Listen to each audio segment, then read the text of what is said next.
Beckett Seneca has been flying up the draft boards. Why? Brock Otten explains.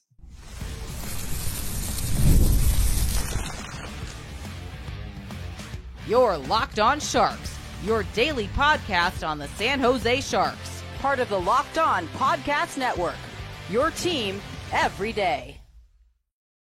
Hello, welcome to Locked On Sharks, the premier hockey podcast covering your favorite team in the Bay Area. My name is JD Young, caretaker at the Reef, also the co-host of Western Conference Tuesdays on the Locked On NHL show. Thank you for making Locked On Sharks your first listen, proudly part of the Locked On Network. We cover your team every day. And if you want to be an everydayer, all you have to do is just follow along wherever you get podcasts, or you can watch this on YouTube as well. And the long-awaited Beckett Seneca draft profile. This bad boy's been pushed back twice now. So I'm excited for you guys to hear it. So we're going to talk about Beckett Seneca, why he's flying up the draft rankings, if he's even going to be there for the Sharks potentially draft. We're going to look at his timeline development. And then Brock just breaks down the OHL draft class and which player, how he kind of ranks them and which players Sharks fans should be interested in. So before we do all that, do want to let you guys know that today's episode is brought to you by FanDuel. Make every moment more. Right now, new customers get $150 in bonus bets with any winning $5 bet. That's $150 with any winning $5 bet. Visit FanDuel.com/lockedon to get started. And now we bring in Brock. How's it going, buddy? Good. How you doing, JD? Not too bad. We have a fun one to talk about. A rapid riser up the draft rankings. One Beckett Seneca, if you don't know who that is, he is a 6'2" forward with Oshawa, 181 pounds, 79 games this year, including the playoffs, 37 goals, 63 assists with 259 shots on goal. So, Brock, as I ask everybody, what makes Beckett Seneca such an intriguing prospect? Yeah, it's the physical upside. It's those physical tools, right? We're looking at somebody who is far from a polished product, right? What you're seeing right now, even with his excellent second half, even with his really good playoff performance, which we're going to get into, he's not a finished product. And I think that's what makes him so enticing is we're seeing a rapid development curve here, but there could be even a higher peak to that. And he's a well-rounded player who I think can continue to evolve offensively and become even more of a consistent play driver. And I think teams are looking at him and seeing somebody who could be a first line winger, or at the very least, is somebody that can play a really solid complementary role in the middle six. And that wide range of outcomes depends on how he develops in Oshawa, obviously, and how he develops as a pro. But there's a lot of intriguing tools. Toolsy is the best way to describe it. So, I mean, like, we have to talk about the rise, right? Where I think a lot of people kind of maybe had him like a late end of the first round, and now I've seen him mocked to the Sharks at 14. I've seen him mocked in the top 10. What is behind it? Is because of the playoff performance? Well, okay. So first, I think it's important to talk about Seneca's physical development. So this is a guy who was about 5'10" 2 years ago as an OHL draft pick, now listed at 6'3", has some really good athletic bloodlines. His mom was an Olympic volleyball player for Canada. This is an athlete, right? This is an athlete that's still growing into his body. And the beginning part of the year, I would say the first half, Oshawa struggled. Then when Cal Ritchie came back, it really elevated the play of a lot of the Generals players. And Seneca was definitely part of that group. But I think as Oshawa improved as a team, he really started to build confidence in himself and playing, with a guy like Ritchie and on the same team as a guy like Ritchie, being able to see what he's doing and how he's doing it, using him as an example, I think was also really good for him. And we sort of started to see the real Beckett Seneca in that second half, somebody who was way more consistent in pretty much every regard. And in the first half, we were seeing sort of snippets of that. We were seeing flashes of it. And that's why he was still rated as a first rounder, just more of a late first rounder, right? Because this was a guy that we didn't really know how everything was going to come together. And second half, with how good he was in the playoffs, with how good he was, we really saw the kind of player he could be, and still with even further development than what we currently saw, as I just mentioned, right? So I think that helps to explain that rapid rise, right? We have a kind of player that doesn't grow on trees, those big 6'3" wingers with skill, with power, with tenaciousness, the two-way ability. They don't grow on trees. Those are the types of guys that teams overpay for at every NHL trade deadline on the face or on the history of the NHL. I was going to say mankind, but I feel like that's a bit of hyperbole. No, if you go back, GMs were still trading for those guys back then. So yes, ancient Greek times, yeah, ancient Greek times. He's big. I need him. Yes. So you're just talking about Quentin Musty 2.0, right? A guy who started the season poorly. A lot of guys had questioned, maybe it was because of some of the issues with the team. Maybe Quentin Musty's case, right? He was dealing with some sickness, whatever it was, and then had a really hot end to the season.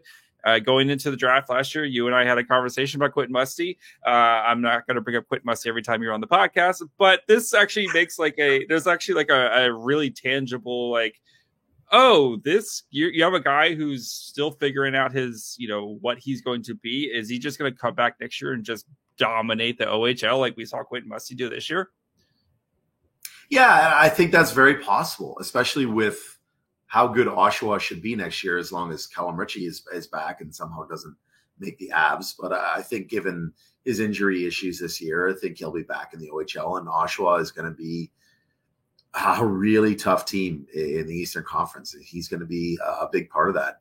I think it's definitely conceivable that he takes a Musty or an Easton Cowan style jump as one of the OHL's elite players. And I think if we're going to compare him to a guy like Musty, we're looking at, in my opinion, maybe slightly more dynamic skater than Quentin, and definitely a player who can, I think, impact the game in a few more different ways without the puck than Quentin, and definitely a little bit more consistent in terms of his defensive play and his physicality.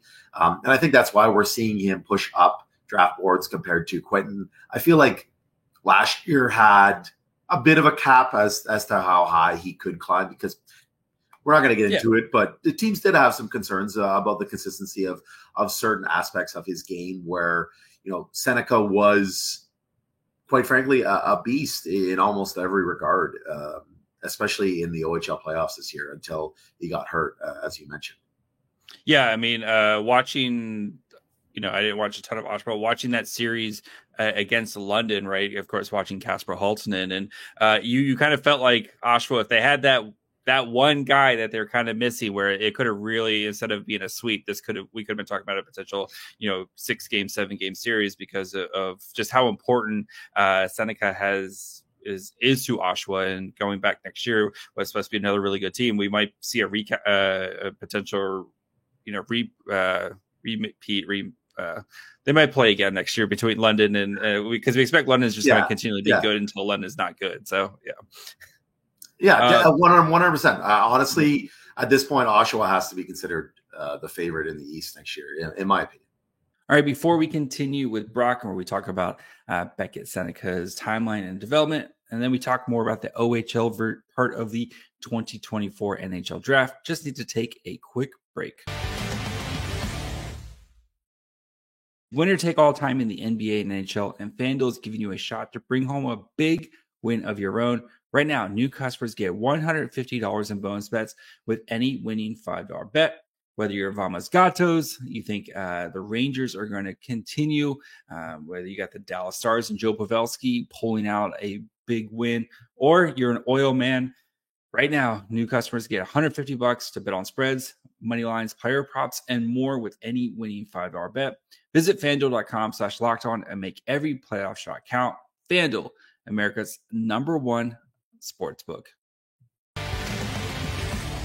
All right, so let's talk more about Seneca and his development here. So as he continues to develop, we're going to be back in the OHL next year, and I don't know what his birthday is exactly and what his AHL status will be, but I expect him to be in at least another year, maybe 2 years in the O. What do you think is he's going to need to work on the most as he continues his development? Yeah, he's an 06, so he's going to have at least a couple more years before he's AHL eligible. The big thing is just adding strength. As we talked about, he's hit that huge growth spurt, right? So the component of his game that's probably the weakest is his balance. As a skater, he can be knocked off stride a little bit too easily. And that's not to say that he's not trying. He definitely can play that power game.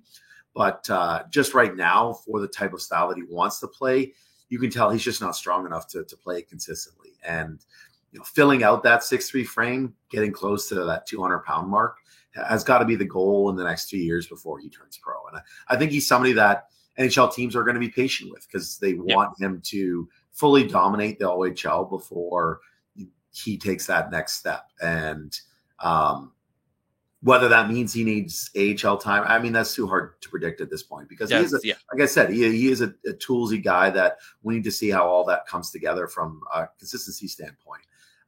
But if he hits that penultimate ceiling, right, the highest that he could possibly reach, he is somebody that might not need AHL time because if he is able to fill out to 6'3", 200 pounds, continue to improve his skating, continue to improve, his decision making, continue to improve the physical consistency, all that comes together. He's somebody that could easily play a middle six role pretty quickly in the OHL and might not even need AHL time. So, I think that window is probably somewhere between like 2 and 4 years. What do you think is going to be as he makes the NHL and, makes an impact? What do you think is going to be that calling card trait or that kind of calling card thing with Seneca that makes him a special player? Yeah, I think if I were to sort of pick one thing that really makes him interesting, and it's, in my opinion, his playmaking ability as a bigger winger. Those are the most valuable types of, we'll call them power forwards, right? Yeah. The most common type is that power forward who can score goals by, getting to the net, by, being a presence in the middle of the ice, by outworking defenses, things like that.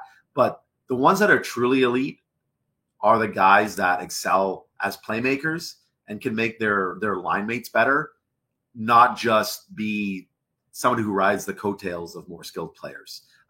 Obviously that takes skill too, and not everybody can do that. But what truly makes guys like Tom Wilson, although he hasn't been as good the last couple of years, but what made him so successful for a decent run there, and hopefully he can get back to that level, is the fact that he is a good playmaker and is somebody who has good vision and who understands basically how to play in the offensive zone with the puck. And Seneca is a highly skilled player, highly creative player, somebody who invites pressure and is able to find open teammates still. He'll take on one or two guys, manage to find a way to keep possession and open up those passing lanes for other guys on his line to exploit. And I think that is what makes him so exciting is, yes, he's a good goal scorer. Yes, he brings physicality. I think the skating is going to continue to improve. It's already pretty solid, but it's that playmaking ability that makes him so rare. It's why he is moving up those draft boards, because teams are going to look at him and say, this is a guy that can drive play and not just be a complementary piece.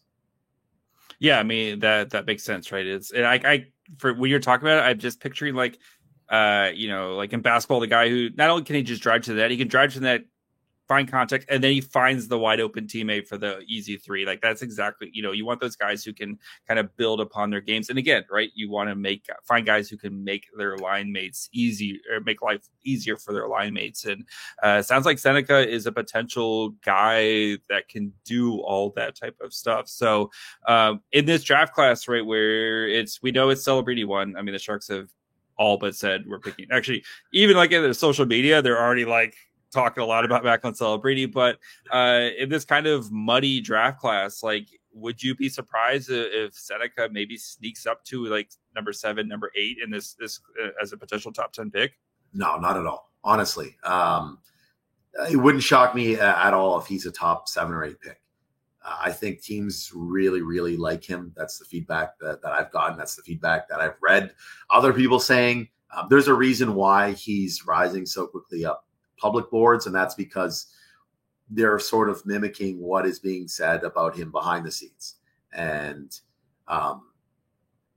he is, I would say, along with Tisha Ginla, the type of player that teams think they can use to win games in the playoffs.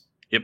Right. And that's why teams might value guys like Ginla and guys like Seneca over guys like Berkeley Catton. As skilled as they are, as tenacious as they are, that big body who also has skill, it's a recipe for success in the playoffs. We see it time and time again. And it's only natural for NHL general managers to seek those players out through the draft, so they don't have to go and give up a couple first-round picks or a couple good young players from your system.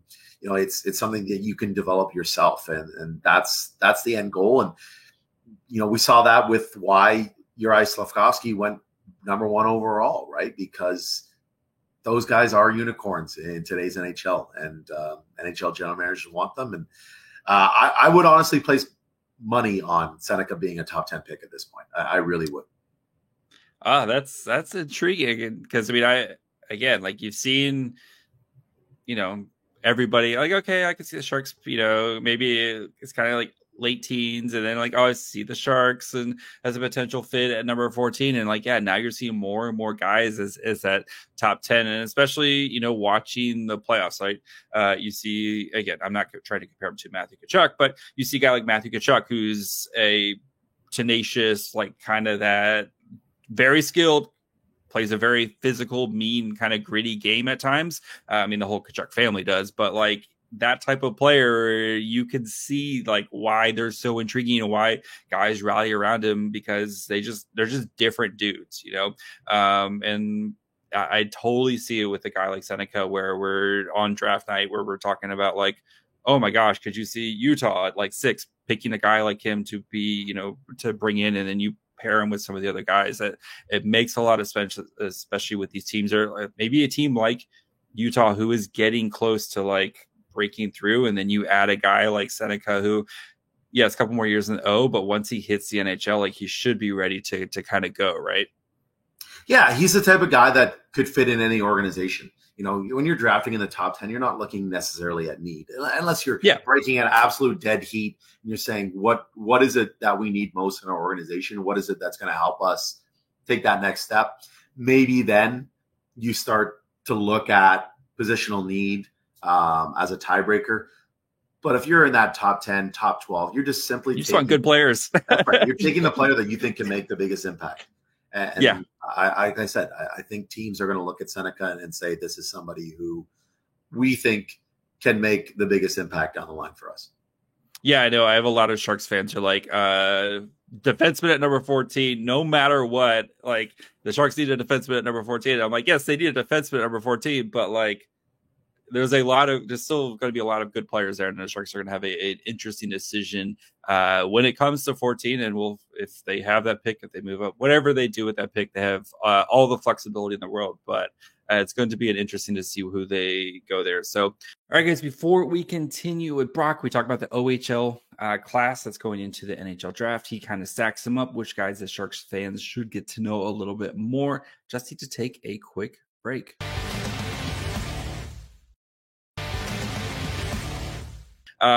Let's switch gears here really quickly and talk about the OHL, because you are the OHL guy. I know you very much love the OHL.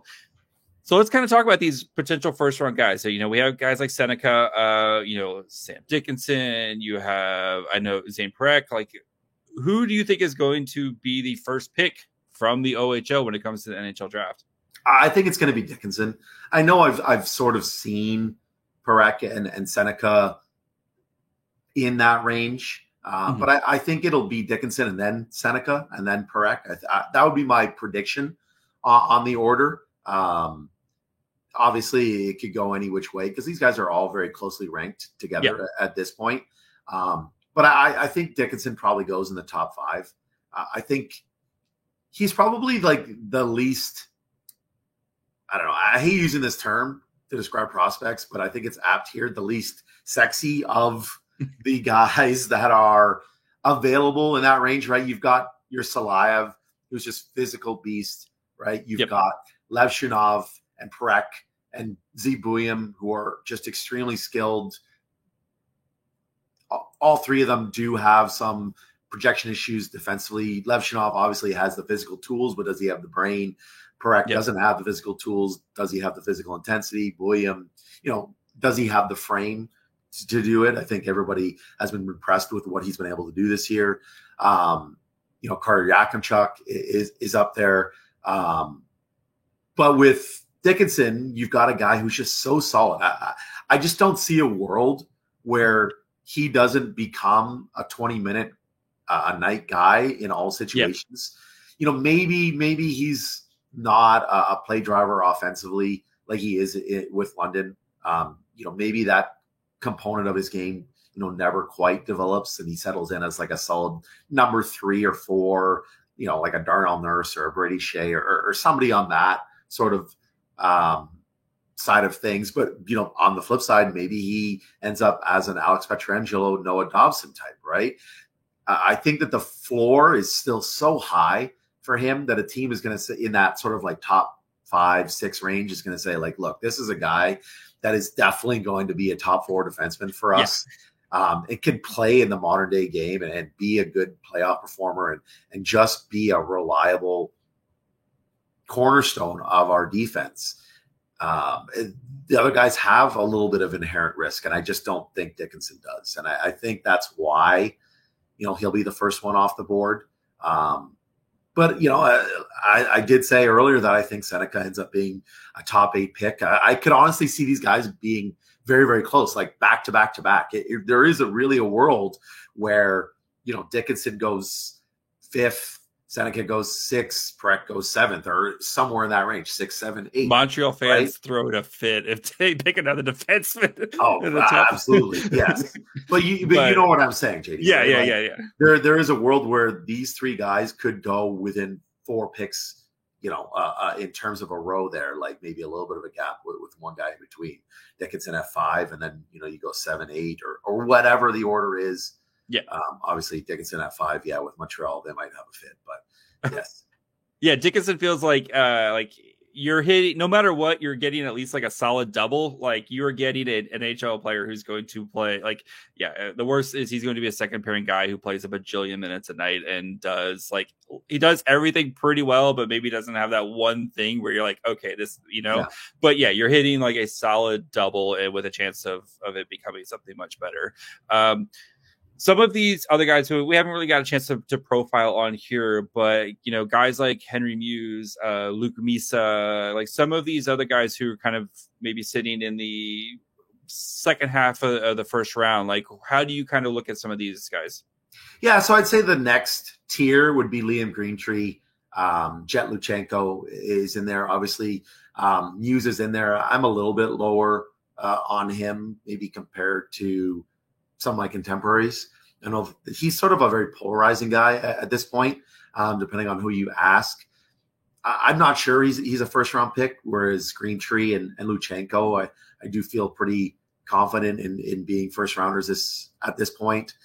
Merrick Van Acker is another guy that is in that range. Ben Danford, Seneca's teammate with the Generals, I think has pushed up draft boards considerably in the second half. I honestly wouldn't even be shocked if he's a first rounder. One of those surprise first rounders at this point. I've kind of heard a little bit about that. I've read a little bit about that. I know people have been really impressed with, again, his play in the playoffs as well. So maybe the 3 guys that we can focus in on would be Greentree, Luchenko, and Danford, just to talk about him a little bit. So Greentree, Jason Robertson is a name that comes to mind. Highly skilled. If he hits, it's going to be in a top 6 winger role. somebody who's going to put points on the board. Just the skating needs to get better. I think we saw that at the U18s where he kind of got pushed down the depth chart for Canada a little bit, even though he was expected to be a pretty important player for the team after a really strong year with Windsor. But the big ice surface was just it was difficult for him, given that his skating does lack some explosiveness and some polish at this point. But I don't think technically there's necessarily anything quite really wrong with him. I think it's more of like a conditioning strength piece. Yep. This is somebody who just needs to train hard with power skating coaches, and I think it'll get there like it did with Robertson. And I think that's why he's still going to be a first rounder. Luchenko is at least a quality middle six guy. Great name. Yeah, amazing name. Think along the lines of like an Owen Beck. But I think he's a better playmaker, and I think he's got a higher offensive ceiling than Owen Beck does. But similarly, a fantastic skater, good two-way player, constant motor, just a really solid player who I think is going to have a long NHL career. And then, as I mentioned, Ben Danford, the allure there is a really solid two-way guy, absolutely cleaned up in this year's OHL coaches poll, which I think is a testament to how people around the game view Danford. Was first in the Eastern Conference as the top defensive defenseman, in there in shot blocking, in there in smartest player. And this is a draft eligible. This is not, an 05. This is an 06 playing in his second year in the league, and he's already getting those kind of accolades. And good mobility, good length, good size. I think in the second half in particular, we saw his offensive game really start to blossom. It's not going to be his calling card at the next level.